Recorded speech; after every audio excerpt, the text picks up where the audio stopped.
အားလုံးပဲမင်္ဂလာပါရှင်မြကြချို channel ကနေပြန်ကြိုဆိုလိုက်ပါတယ်အားလုံးသိကြတဲ့အတိုင်းမန္တလေးတိုင်းညောင်ဝင်းမြို့နယ်မှာရှိတဲ့ပကံကရှေးဟောင်းယဉ်ကျေးမှုလက်ရာစီဒီပထိုးတွေအများအပြားရှိလို့ကဘာမှာပါထင်ရှားကြော်ကြားတဲ့နေရာတစ်နေရာဖြစ်ပါတယ်ပကံရှေးဟောင်းယဉ်ကျေးမှုနယ်မြေတစ်ခုလုံးကိုလည်းနိုင်ငံတကာက UNESCO ကမ္ဘာအမွေအနှစ်စာရင်းဝင်နေရာအဖြစ်နဲ့2019ခုနှစ်မှာသတ်မှတ်ခဲ့ပါတယ်ပကံခေတ်မှာမင်းဆက်ပေါင်း50အုပ်စိုးခဲ့တဲ့အထက်ဒီ42ဆက်မြောက်မင်းဖြစ်တဲ့အနော်ရထာမင်းလက်ထက်မှာခိုင်မာတဲ့သမိုင်းထောက်ထားတွေလည်းတွေ့လာရတယ်ပြီးတော့တထုံပြည်ကနေကြွလာတဲ့ရှင်အရဟံရဲ့အကူအညီနဲ့ထေရဝါဒဗုဒ္ဓဘာသာဟာလည်းပကံပြည်ကြီးမှာစတင်ထွန်းကားခဲ့ပါတယ်ပြီးတော့နော်ရထာမင်းကပထမဧကရာဇ်မြန်မာနိုင်ငံတော်ကိုထူထောင်နိုင်ခဲ့တဲ့မင်းတစ်ပါးလေးဖြစ်ပါတယ်ဒီဗီဒီယိုလေးမှာပကံပြည်ကြီးစတင်ခဲ့တဲ့နေရာနဲ့အနော်ရထာမင်းလက်ထက်ထင်ရှားတဲ့ဇီဒီပထိုးတွေကိုစူးစီးပြီးတော့ပကံခရီးသွားမှတ်တမ်းလေးကိုပြန်မျှဝေပေးလိုက်ပါတယ်ရှင်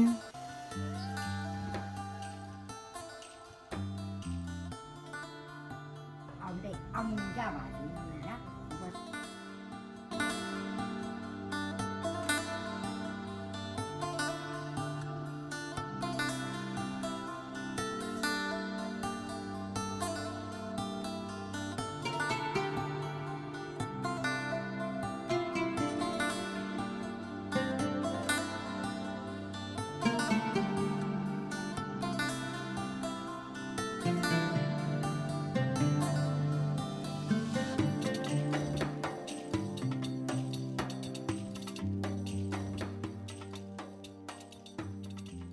ပကံခရီးစဉ်လေးစဖို့ရန်ကုန်ကနေမနက်စောစောပဲထွက်လာခဲ့လိုက်တယ်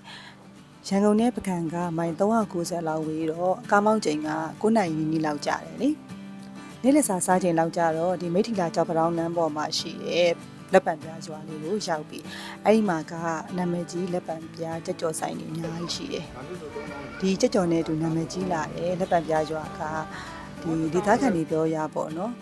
လက်ပံပင်လူပေါ်မှာတဲ့ဒီလှဲပိန်းလောက်ရှိတဲ့ပြားဝင်တဲတာကိုအကြောင်းပြုပြီးတော့လက်ပံပြားရွာလို့ခေါ်ခဲ့ကြတာတဲ့ကြက်ကြော်လေးတွေကိုကြိုက်ရရွေးပြီးတဲ့အခါမှာစီပူပူလေးနဲ့ပြန်ကြုံပြီးတယ်ကြက်ကြော်ရဲ့အညာဟင်းလေးတွေတွဲပြီးတော့စားရတာအရန်ရတာရှိတယ်စားပြီးတာနဲ့ခရီးဆက်ခဲ့ပါတယ်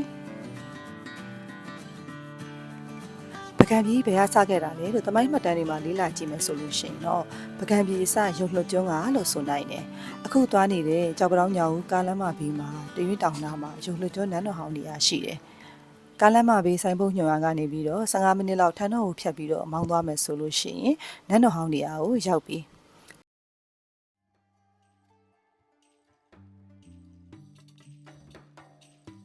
တေခိတရာခေအကုံဆုံးချိန်တုန်းကသမုဒ္ဒရမင်းကသူနဲ့တူလိုက်ပါလာတယ်ပြူတွေနဲ့အတူရွာကြီး19ရွာကိုစူးစီးပြီးတော့ဒီရုံလွန်ကျွန်းနေရာမှာနှက်ဆိုင်ခဲ့တာတဲ့ပကံပြည်ရဲ့အစလို့ဆိုကြတာပေါ့နော်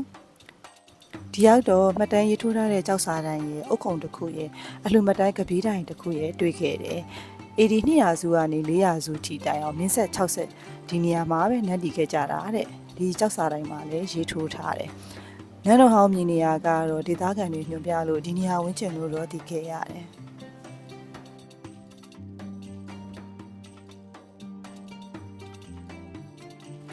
ဒီရုပ်လွန်ကျွန်းနေရာကနေပြီးတော့အစစ်စစ်ပြောင်းရွှေ့လာပြီးတော့မှအရိမတနာမြည်တဲ့ပကံပြည်ကြီးကိုတည်ခဲ့တာလို့သမိုင်းမှတ်တမ်းတွေမှာဖော်ပြထားပါတယ်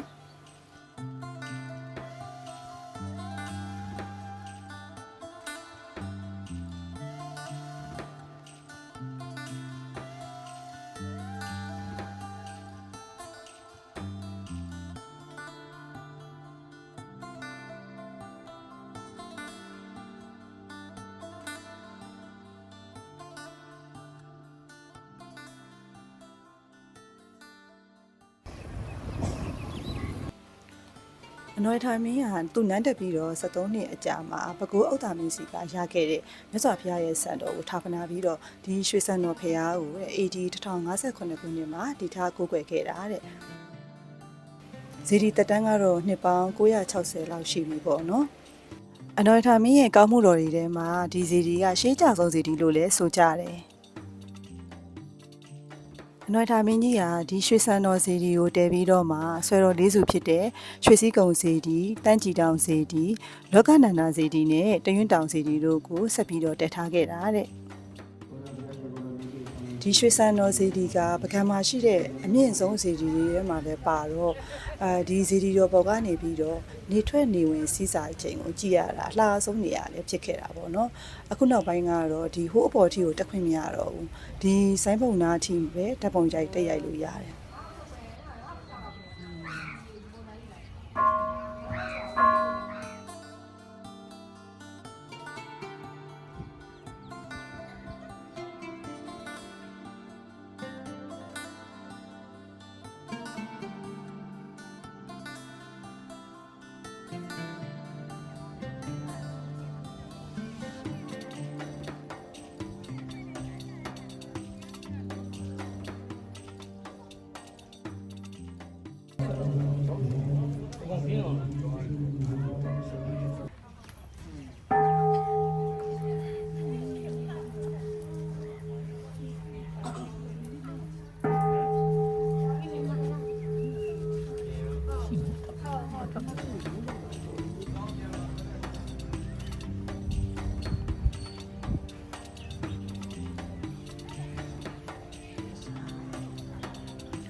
သူတည်တည်တွေစစ်ဆေးချက်အရဆိုလို့ရှိရင်လည်းဒီစီဒီမှာကြန့်ရှိနေသေးတယ်ရှေးဟောင်းအုတ်ချက်တွေကပကံမှာရှေးကြဆုံးအုတ်ချက်တွေလို့ယူဆထားကြတယ်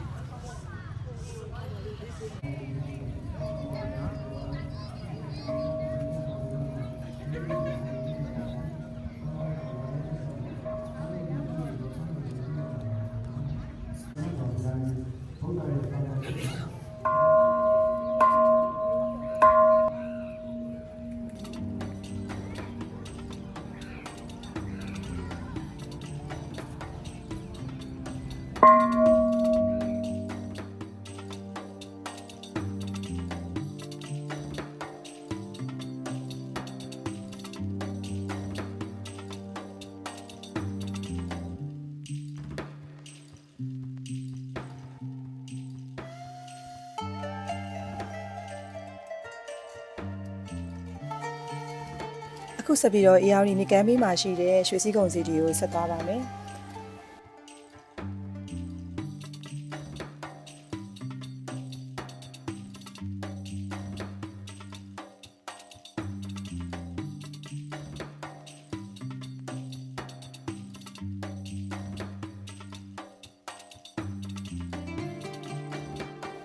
ဒီဆောင်းတန်းကြီးကပေ900ကျော်လောက်ရှိတယ်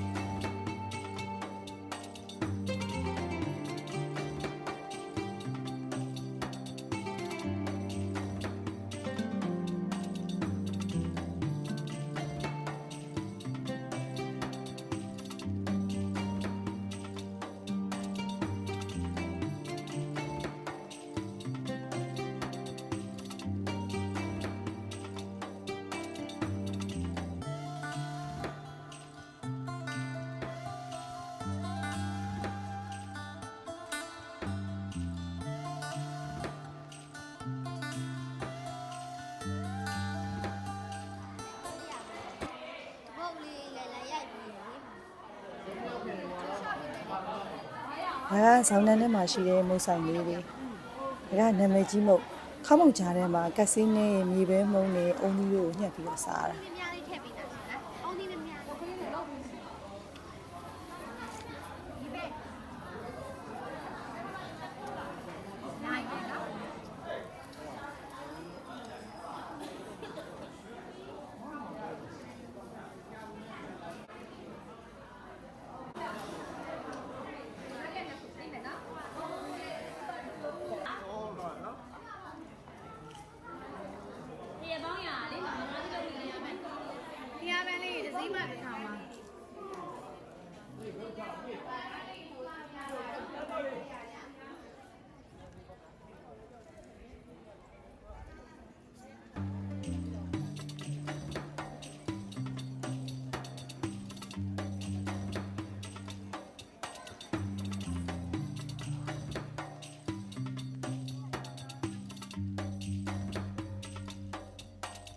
တီဟိုကျွန်းဘရင်ထံပြီးတော့ပြင်လာတဲ့ဖះရှင်ရဲ့ဆွဲတော်ဘွားကိုထားပနာပြီးတော့မနွယ်ထာမင်းက AD 1059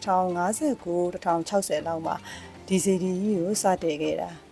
ဒါပေမဲ့ဇီဒီမပြီးခင်မှာပဲအနော်ထာမင်းလက်ရဆန်သွားလို့ကျန်စစ်သားမင်းလက်ထက်မှာဆက်ပြီးတော့တည်ခဲ့တာတဲ့ဇီဒီတော်စတဲ့ချိန်ကနေပြီးတော့ပြီးတဲ့အချိန်စီဆိုလို့ရှိရင်32နှစ်တောင်ကြာသွားတယ်တဲ့ရွှေစည်းကုံဇီဒီတော်ကိုအုပ်နဲ့တိဆောက်ထားတာမဟုတ်ပဲနဲ့တရွင်းတောင်ကကြောက်တွေကိုဒီနေရာထိကိုပေါ့နော်လူအင်အားနဲ့လက်ဆင့်ကမ်းတည်ပြီးတော့တိဆောက်ထားတာတဲ့ကြောက်ချက်ကြောက်သားတွေနဲ့တိဆောက်ထားတဲ့ရွှေစီဒီကြီးပေါ့နော်အမွယ်9ပါးနဲ့လည်းပြည့်စုံလို့တကူးမှာရွှေစည်းကုံဆိုပြီးတော့လည်းဆိုကြတယ်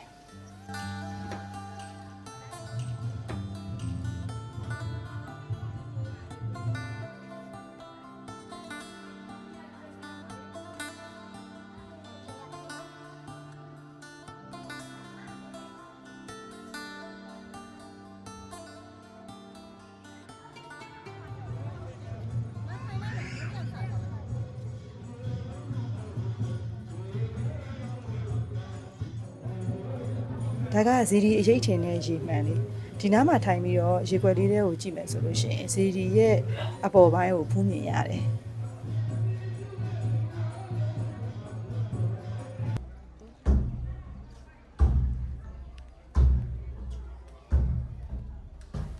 ဒါကတော့ကျန်စစ်သားမင်းစီးတဲ့မြင်းရဲ့မြင်းခွာရတဲ့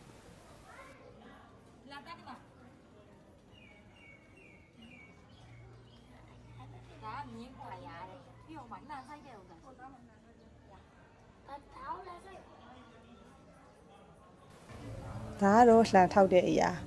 အရက်ပြောကြတာတော့အမျိုးမျိုးပေါ့နော်တချို့ကတော့ကျက်စစ်သားမင်းရဲ့လှန်ထောက်ရတဲ့တချို့ကပြောတာကြတော့မင်း၄ပါးတို့ရဲ့လှန်ထောက်တဲ့အရာတဲ့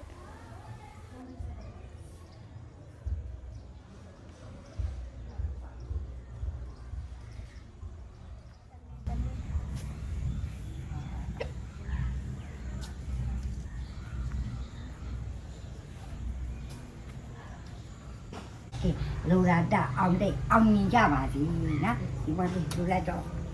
မဆောင်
အခုရောက်နေတဲ့နေရာကတော့မြင်းကပါရက်မှာရှိတဲ့မနူဟာဖျားဝင်းထဲကိုပါ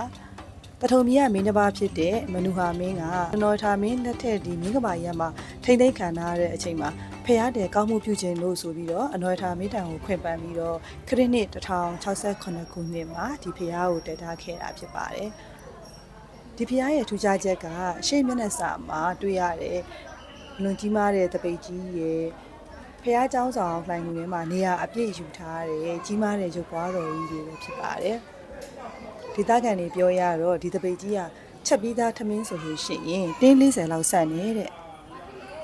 ဖះဖူးတွေကတော့ဒီတန်ထေကားလေးကနေတက်ပြီးတော့တပိတ်သေးကိုအလှငွေတွေထည့်ကြတယ်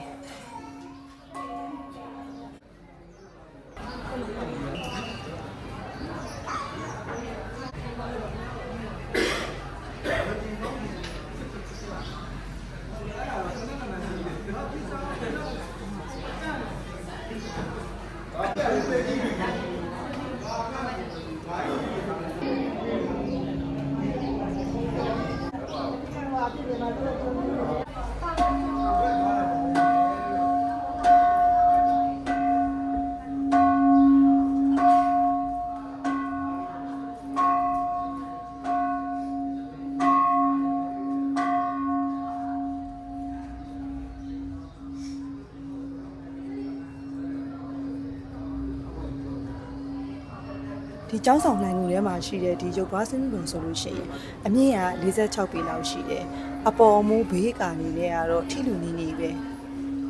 ဘေးဝဲရနှစ်ဖက်မှာလည်းရုပ်ပွားတော်နှစ်ဆူရှိသေးတယ်နောက်ပြီးတော့လောင်းတော်မူတစ်ဆူလည်းထပ်ရှိသေးတယ်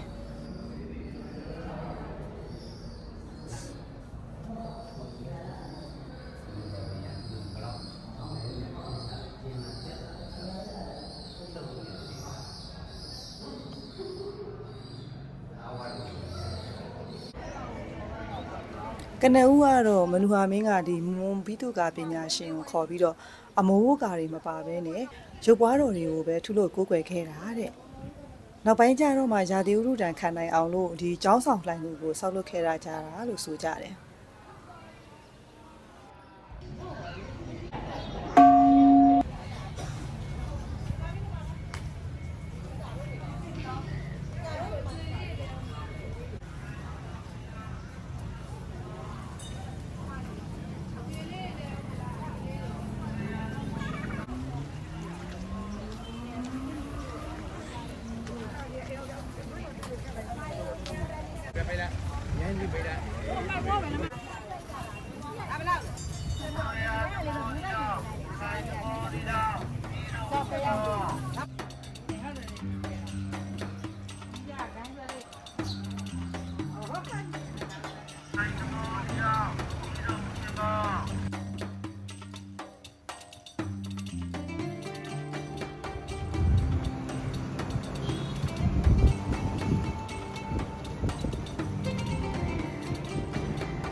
အနော်ထာမင်းရဲ့ကောင်းမှုတော်ဖြစ်တဲ့တရင်းတောင်ဆွဲတော်မြတ်စီဒီဘက်ကိုဆက်သွားပါမယ်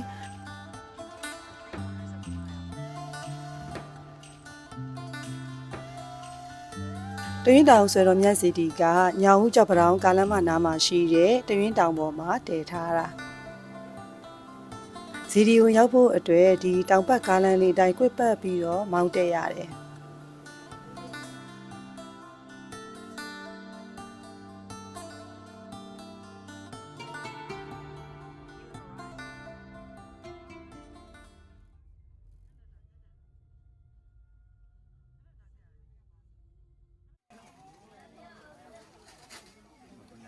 တာမွန်ရောက်တော့ဒီဟာဆိုင်လေးတွေမှာဒေသထွက်အစားအသောက်လေးတွေကိုမိဆန်းလို့ရတယ်စားနေတော့တာလေကောင်းတယ်ဟုတ်ပြီနော်ဒီကဒီမလေး၆လာပဲစားဖို့ဒါလေးကြိုက်စားတယောက်ကြပြီးကြလို့ထွေးချလို့ရတယ်လွှဲချလို့လည်းရတယ်ဒါပြလက်ဖို့၃လာပဲရရစားစားသူကဘာစားစားအန်တရမဲ့ဖြစ်ဖို့သူစားပြီးထားရဆိုမလေးတော့မစားဘူးအညောင်းအကြိုက်တွေကြောက်တယောက်ကြပြီးကြလို့ထွေးချလို့ရတယ်အဲ့လေအညောင်းအကြိုက်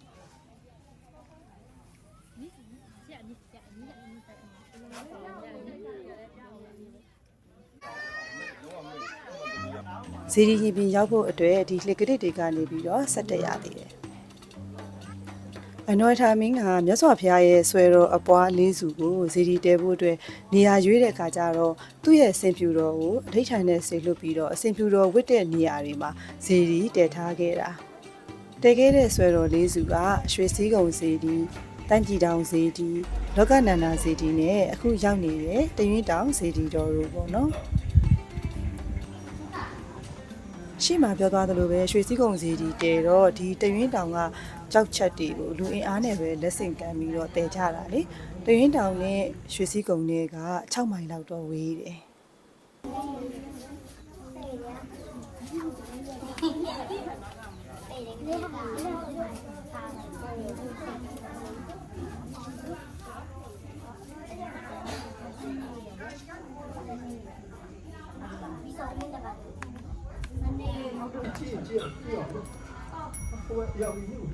နာမရကတညမစာရဲ့ရထုဘဝဤချိန်ကြောင့်ကျွန်ုပ်နှင့်ဆွေမျိုးမတော်ဆက်ခဲ့လာကုန်သောဝိမာနိကပြတာပေါင်းတို့သည်လည်းကောင်း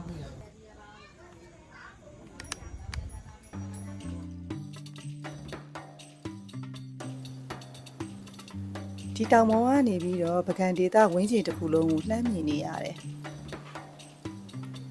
အေယာဝတီမြစ်တစ်ဖက်ကမ်းမှာရှိတဲ့တက်ကြည်တောင်စီဒီကိုလည်းဒီကနေလှမ်းပြီးတော့ဖူးလို့ရတယ်။ဘိုးမှာတွေ့နေရတာကကျန်စစ်သားမင်းဆောက်ခဲ့တဲ့မြကန်ဆယ်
တရင်းတောင်နာတပိုင်းမှာရှိတဲ့ပိုင်ထန်းတဲကိုလည်းရောက်ခဲ့သေးတယ်ဒီမှာခရီးသွားတွေကအေးစစ်စစ်နားလို့လည်းရတယ်ဒေသထက်အစားအသောက်တွေအသုံးဆောင်ပစ္စည်းတွေကိုလည်းလိုအပ်လို့ရှိရင်ဝယ်လို့ရတယ်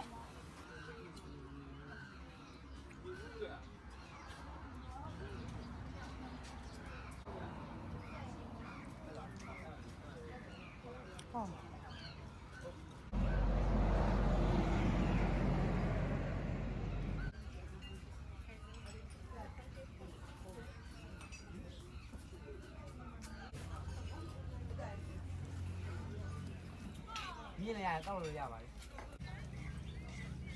သူကတောက်သူကောင်းရဒ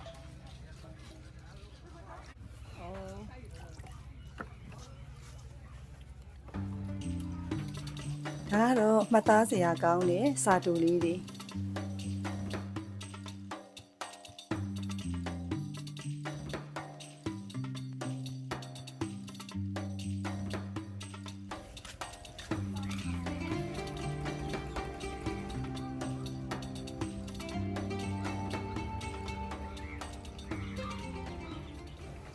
ဒါကခရီးသွားတွေနားနေလို့ရတယ်ထန်တဲလေးတွေ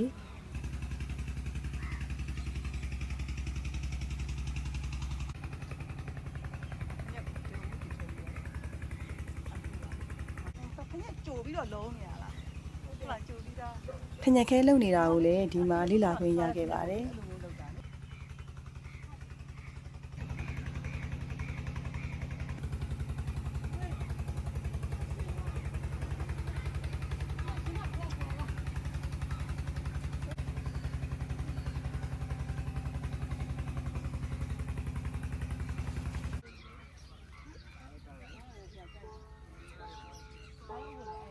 ဒါကတော့လက်မှုတွေအိမ်အသုံးဆောင်ပစ္စည်းလေးတွေကြိုက်တာရွေးဝယ်ယူလို့ရတယ်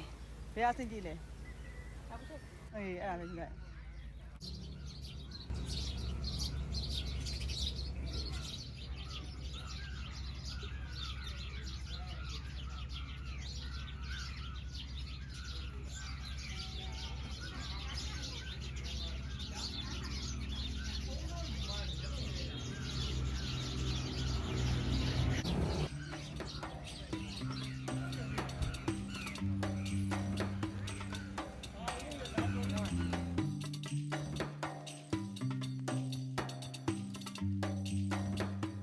အခု ARD မြကြီးနဲ့အတူနေဝီစည်းစာအလှကိုခန်းစားလို့ရတဲ့လောကနန္ဒာဆွေတော်မြတ်စီဒီဘက်ကိုဆက်သွားပါမယ်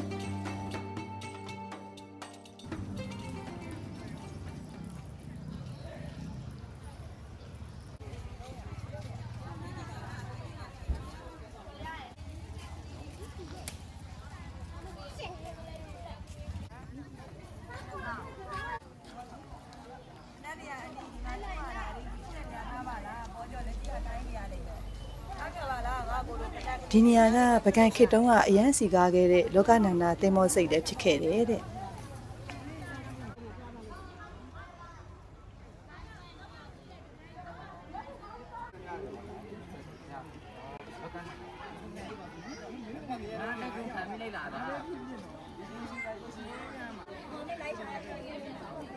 လောကနန္ဒာစေတီကအနွယ်ထာမင်းရဲ့ကောင်းမှုတော်ဆွေတော်မြတ်၄စုတဲကတဆူပေါ့နော်AD 1059မှာပဲပြူမြန်မာဘိသုကလက်ရနှစ်မျိုးကိုပေါင်းစပ်ပြီးတော့ဒီစီဒီတော်ကိုတည်ထားခဲ့တာတဲ့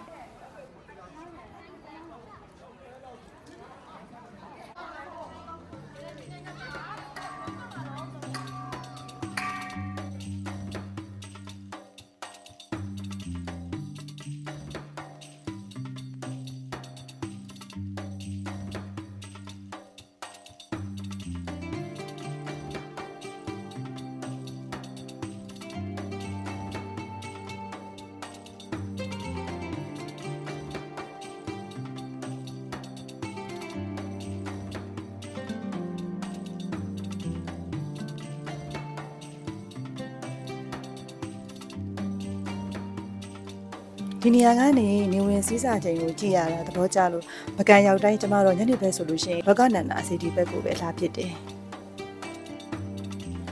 နော်ထာမင်းလက်ထဲထင်ရှားတဲ့ဇီဒီပထိုးရင်နဲ့အတူပကံခီးသွားမှတ်တမ်းဗီဒီယိုလေးကတော့ဒီလောက်ပါပဲရှင်။နောက်ထပ်လည်းကြန့်ရှိနေသေးတယ်ထင်ရှားကြော်ကြတဲ့ပကံမင်းတို့ရဲ့ကောင်းမှုတော်ဖရားများကိုလည်းတင်ဆက်ပေးဦးမှာဖြစ်လို့စောင့်မျှော်ကြည့်ရှုအားပေးကြပါအောင်နော်။